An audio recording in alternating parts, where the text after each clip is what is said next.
Herzlich willkommen zu einem neuen Video.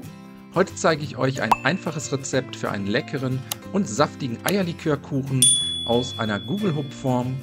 Dafür mischen wir zunächst alle trockenen Zutaten miteinander: 350 Gramm Weizenmehl, 50 Gramm Speisestärke, einen gehäuften Teelöffel Backpulver und eine kleine Prise Salz in eine Schüssel geben, mit einem Löffel verrühren und dann kurz zur Seite stellen.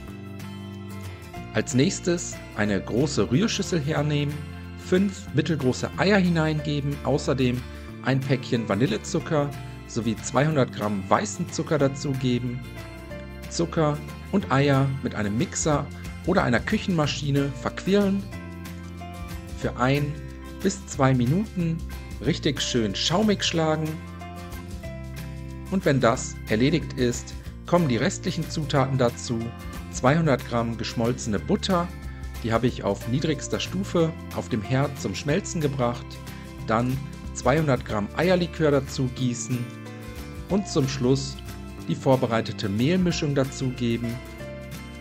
Danach alles kurz für 1 bis 2 Minuten mit einem Mixer verrühren, bis sich alle Zutaten gleichmäßig verteilt haben und ein glatter Teig daraus entstanden ist. Danach sind wir fertig. Jetzt können wir den Eierlikörkuchen auch schon abbacken. Dafür habe ich eine Gugelhupfform mit etwas Butter eingefettet. Jetzt den Teig gleichmäßig in der Backform verteilen und so geht der Kuchen in den vorgeheizten Backofen bei 160 Grad Umluft oder 180 Grad Ober- und Unterhitze für ca. 55 bis 60 Minuten, bis der Kuchen richtig schön aufgegangen ist und eine goldbraune Kruste hat. Die Backform nach etwa einer Stunde wieder aus dem Ofen holen.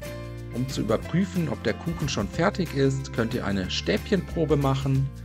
Wenn kein Teig mehr kleben bleibt, ist der Kuchen fertig durchgebacken. Jetzt auf einem Gitter abkühlen lassen. Vor dem Servieren noch mit etwas Puderzucker bestäuben. Ihr könntet alternativ auch einen Zuckerguss herstellen und den Kuchen damit verzieren, danach in Stücke schneiden und servieren. Ich hoffe, euch hat das Video gefallen. Ich wünsche euch einen guten Appetit, viel Spaß beim Nachbacken, bis zum nächsten Mal.